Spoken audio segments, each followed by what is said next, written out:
Надаа энэ их олон асуулт байгаа л да. Тэгтээ анхны хилцүүлэг болохоор жоохон хэцүү байдаг. Ер нь энэ сэдвэр хэдүүлээ Сүхбаатар дараагаас асуучдаг юм уу? Энийг одоо ингэж их яаран батлах тийм тулдчихсан юм байгаа юм уу? Яг үндсэн хуулинд орсон өөрчлөлттэй холбоотой бидний хуулийг засаж залруулах ёстой л да. Тэгэхээр миний асуулт бол яагаад ийм яаруухан шиг батлъя гэдэг юм бол жаахан хойшлуулад хэдүүлээ ярьж болохгүй юу? Надад бол ямар санаа зовоос асуудал байдгийг гэхлээр одоо хоёр төөл явдгийг. Энэ бол засаг захиргаа нутаг дэвсгэрийн нэгж төвний удирдлагын тухай хууль. Засаг захиргаа гэдэг юм одоо хуучнаараа байх ёстой гэж. Одоо энэ сүүлийн үеийн хүмүүс бол наадах чинь өөрөө эдийн засгийн агуулга нэмэгдэх ёстой гэж хоёр төөл дээр явдаг.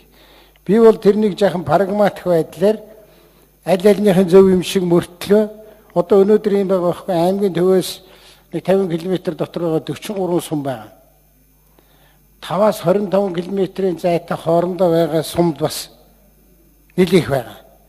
Тэгэхээр бүгдэд нь хамааруулахгүйгээр прагматик итерац гэж хэлдэг юм да. Одоо дөхөлтийн аргаар энэ аймгийн төвийг тойроод байж байгаа хэдэн сумн дээр тэр хоорондоо ойрхон байгаа сумууд дээр хөөе механик юм уу албадлагын арга хэрэглэхгүй. Та нар нэгд нийл тийм шагалт байхгүй. Харин эсрэг нь урамшууллын арга хэрэглэнэ. Та нар маань ингээд одоо хоорондоо нийл гэдэг агуулгаар биш. Одоо үйлчилгээний тойрог гэж юм байгуул. Сая одоо Сүхбаатар гişүү ярьж байна. Одоо би амьдралын нэг жишээ ярив да. Манайх одоо энэ бүх сум бараг 12 жилийн сургалттай боллоо. Бүх сумын сургалт болвол сургалтын чанар 0 боллоо. Бид нар үе хүүхдээ алж байгаа байхгүй. Хуучин яаж ийсэн?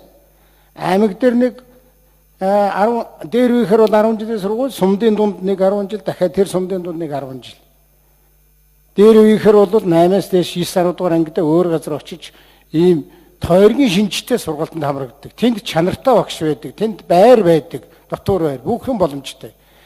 Бид нар ийм өөрчлөлт хийхгүй юм бол энэ хууль бол за хурлын дарга яана, засаг дарга яана, тэр бол яах вэ? Тэгэхээр ийм би хоёр юмны дундуур нэг эрлийсжүүлээд сургуулийн чанар сайжирна, сурагчид хожино, эмнэлгийн чанар сайжирна, ард иргэд хожино. Биеийн тамир одоо бүгдээрэнд нь ямар нэг юм барай, соёлын төв байггүй. Яах гэдэг юм бэ? Тэр дундаа ингээд хийлгээд өгөөч.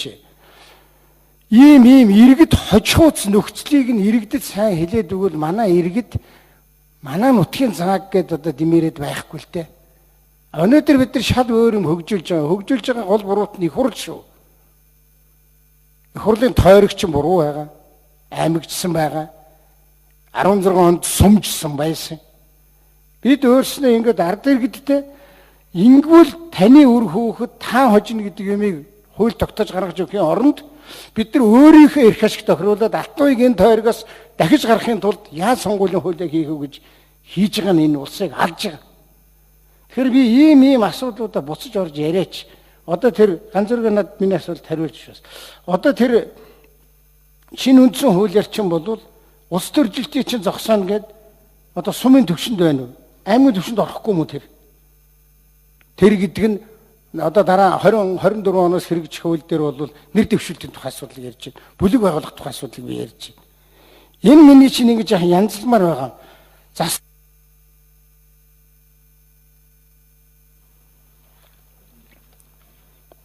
Сүхбаатар гişүн эхний асуултанд хариулна. Дараа нь 84 Ганзөрөг доктор. За эрхэм гишүүн Алтуй гишүүний дээр тавьж байгаа асуудлууд дээр зарим зүйл дээр бол яа харахгүй санал нэгдэж байна.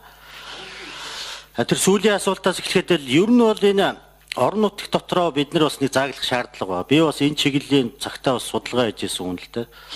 Аймаг нийслэлийн төвшин гэдэг бол бас яг орон нутгийн төвшин гэж үзэхэд бол төвөгтэй байгаа юм.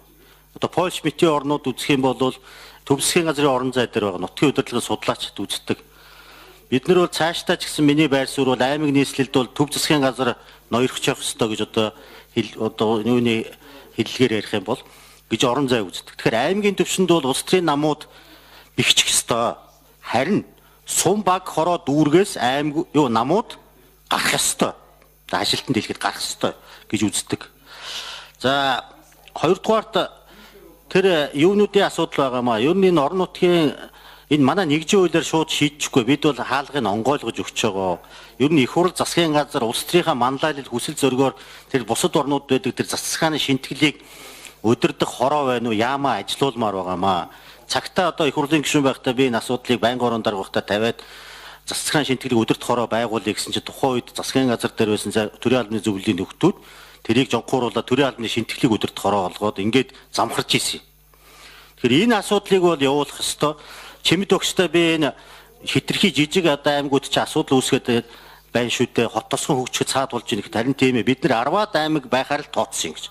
10 аймаг байсан тохиолдолд Монгол хотуудын хөгжил бол хотын захиргаа, аймгийн захиргаа тусдаа салж болж байгаа байхгүй. Одоо жижиг нэгжүүд дээр хотын захиргааг салгаж болохгүй болчиход байгаа. Хотын захиргааг салахгүй болохоор эдийн засаг иргэдийнх нь асуудал нь тэр хоттойгоо шууд байдаг тэр харилцаач үүсэхгүй улсын төсөвт бүх юм дулдуудаад байгаа байхгүй. Бие даана гэдэг чинь явж хоёр янз байгаа шүү дээ. Улсын төсөв орон нутгийн төсвийн хүрээнд нэг бие даах, хот тосгон өөрийнх нь төсвийн хүрээнд бие даах гэж бол. Үндсэн утгаараа бол хот тосгон чинь төсвөөс хамааралгүй ийм л субъект шүү дээ. Тэгэхэд бид бүх юм нь хот тосгон амилахгүй, захиргаа бий болохгүй, төсөв аж ахуй, газар эдлбэр газар бий болохгүй болохоор энэ юм явахгүй байна. За тэр яаран дааран гэдэг байгаа асуудал байж байна. Энэ яарах даарахаас аргагүй болчиход байна. Чухамдаа энэ хууль гарахгүй болохоор нийслэл Улаанбаатар хотын тухай хууль явахгүй болчихж байна. Хот тосгоны эрх зүйн байдлын тухай хууль явахгүй болчихж байна. Цаашаа салаалаад энийг дагаж өөрчлөх 300 гаруй хуулиуд байгаа. Энэ хуулиуд өөрчлөлт орохгүй болчих. Үндсэн хуульд оруулсан нэмэлт өөрчлөлтийн дараа гаргасан тогтоолоор энэ хууль яаралтай батлагдах ёстой зүйлүүдийн нэг байна. Нэгжийн хууль, шүүхийн тухай хууль хоёр шийдэгдэхгүй болохоор бусад энэ бүх гол юм нь бол энэ хоёр органик хууль дээр байгаа байхгүй юу? Нэгжийн хууль бол орон нутгийн баг үндсэн хууль болчиход байгаа. Тэгээ энэ хуулийг баримталж бусад бүх хуулиуд энэ нутгийн удирдлагатай холбоотой хуулиудаа гаргах ёстой. Энэ хуулийн заалт нь өөрөө тийм юм байна. Төсвийн татварын асуудлууд бий. Одоо энэ маргааныг зэгцлэх гол юм нь бидний энэ чиг үүргийн хуваарлт гэдгийг анх удаа энэ хуулиар хийж байгаа. Энэ бол концепцийн цоо шин асуудал орж ирж байгаа учраас энэ хоёр парламент дамнаж одоо хилцэгдлээ. Хоёр парламент дамнаж хилцэгдэж байна. Үндсэн хуульд оруулсан нэмэлт өөрчлөлтийн асуудал энээс болж энэ цаашаа явж боломжгүй байдалд ороод байгаа. Тийм учраас бид энэ асуудлыг шийдэх гэж. Энийг шийдсэний дараа дараагийн бас өчнөө одоо асуудлууд байж газрын асуудал, төлбөрийн асуудлууд, газрын харилцаатай холбоотой асуудлууд, татвар төсөв мэдээж ойлгомжтой. Хот тосгоны асуудал одоо Улаанбаатар дарахын эрдэнтийн асуудлыг анхаарал татсан асуудал, аймгийн татан буулгах юм уу? Яах вэ? Татан буулгавал нөгөө аймагтайгаа байгаа аймгийнхаа хүрээнд яаж харилцаа үүсгэх? Улсын зэрэгэлтэй хот маань бусад харилцаанууд дээр ямар эрхээ яаж авах юм? Энийн нэгжийн хуулийн дээр ихэнх асуудлуудынхаа ерөнхий суурьуд нь байгаа байхгүй яг үндсэн хуультай адилхан. Нутгийн удирдлага үндсэн зарчим суурьуд нь. Тийм учраас л энэ асуудлыг улсын их хурлын дарга яг сонгуулийн дараахын ерөөсөө 3 хоногийн дараа тангар хөлсний дараа л энэ ажлын хэсгийг байгуулсан шүү. Нэгдүгээрт яаран үгүй гэдэг асуудал байна. Зөвхөн ер нь судлаачийн хувьд бол нэг юм бодол байдаг. Нутгийн удирдлагын асуудал манай одоо хуульчид тэр улс төрч тэр эдийн засагч тэр бүгдээр мэддэг юм шиг мөртлөө ерөөс огт мэддэггүй сэдв байна. Яг энэ чиглэлийн докторийн зэрэг хамгаалсан сэдвүүдийг уншаад үзэхлээр бүгдээрээ тойрон явсан байна. Яг энэ асуудлаас бүгдээрээ тойрон явсан. Нэгдүгээрт нэг тийм асуудал байна. Хоёрдугаарт Алтан уугийн гишүүний засаг захааны хувийн асуудал байна. Ер нь бид нар 92 оноос хойш их цазын төсөл анх боловсруулахад хошуу гэдэг зохион байгуулалтаар анх оруулж ирж байсан. Тэгээд тэрийг огт хийгээгүйдэл асуудал байгаад байгаа шүү. Жишээлх юм бол одоо үндсэн хуулийн төслөөр ямар асуудал хэрэгжижсэн бэ гэхээр тойргийн шүүхийн асуудал хэрэгжижсэн. Орнууд Сүхбаатар Хинтий 3 дотор тойргийн шүүх байх тухай асуудал. Энэ дээр яагаад асуудал үүссэн бэ гэхээр ер нь засаг захааны хуваар нь өөрөө ямар зөв үгүй юу гэдэг асуудал өндөгдөж байсан. Тийм учраас энэ хууль батлагдсанаар засаг захааны хуваарьд маш сайн өөрчлөлт орох ёстой гэдэг тийм одоо төсөөлөл бол бид нарт бол байгаа. Ялангуяа сая ажлын хэсгийн анхлагч хэлсэн одоо хот тосгоны эрх зүйн байдлын хууль ингээ гараад ирэхлээр бол энэ засаг зохионынхоо хуваарийг ер нь эргээд яах юм бэ гэдэг энэ асуудал бол зайлшгүй яригдах ёстой байна гэдэг. За хоёр дахь асуудал бол юу гэхээр улс төрийн асуудал байна. Улс төржилтийн асуудал гэж. Яг магадгүй одоо намын бүлэг ажиллаад эсвэл нам нэв дэвшүүлээд ингээд ажилдаг систем байлаа гэж бодоход энэ нь өөрөө хэр өгөөжтэй вэ гэдэг юм а бас манай их хурлын төвшөнд яриад нэг мөсөн хариу өгчих систем шиг байна. Бид бол аль болохоор улс төрийн юмнаас аль болохоор л хол байлгаа гэж ингэж бодож байгаа. Гэхдээ энэ бол эцсийн дэндээ дахиад улс төрийн шийдвэрийн л үр дүн гэдэг ийм байдлаар л хариу өгье. Ер нь бол одоо сумын иргэдийн хурлын хувьд бол улс төрийн намаас нэр дэвшүүлэхгүй, улс төрийн намын бүлэг байхгүй гэдэг ийм юун дээр бол одоо ийм санаан дээр бол манай ажлын дэд хэсэг бол одоо хэд хэдэн удаа асуудлаа дэвшүүлж ирсэн юм аа. Ингээд ийм байдлаар л хариу өгье доо. Тэгээд манай ажлын хэсэг энэ дээр жаахан сайн л ажилламаар байна да. За яг та нар ингээд цаг хугацаанд шахагдж байгаа бол ингээд явах байх. Тэгээд үр дүн багтаа болно. Хэрвээ ингээд яарад явах юм бол юу яахгүй юу? Тэр үйлчлэгээний тойргийн чиглэлийн юмнууд чинь бол юмнуудыг нээгээд өгчмөр л байгаа юм. Нээлттэй болгоод өгчмөр байгаа. Тэгээд аймгийн төвөөс нэг 35 км-ийн цаана байгаа сумынхан хождог аймгийн төвийнх нь аль аль нь хождог гэдэг шүү дээ.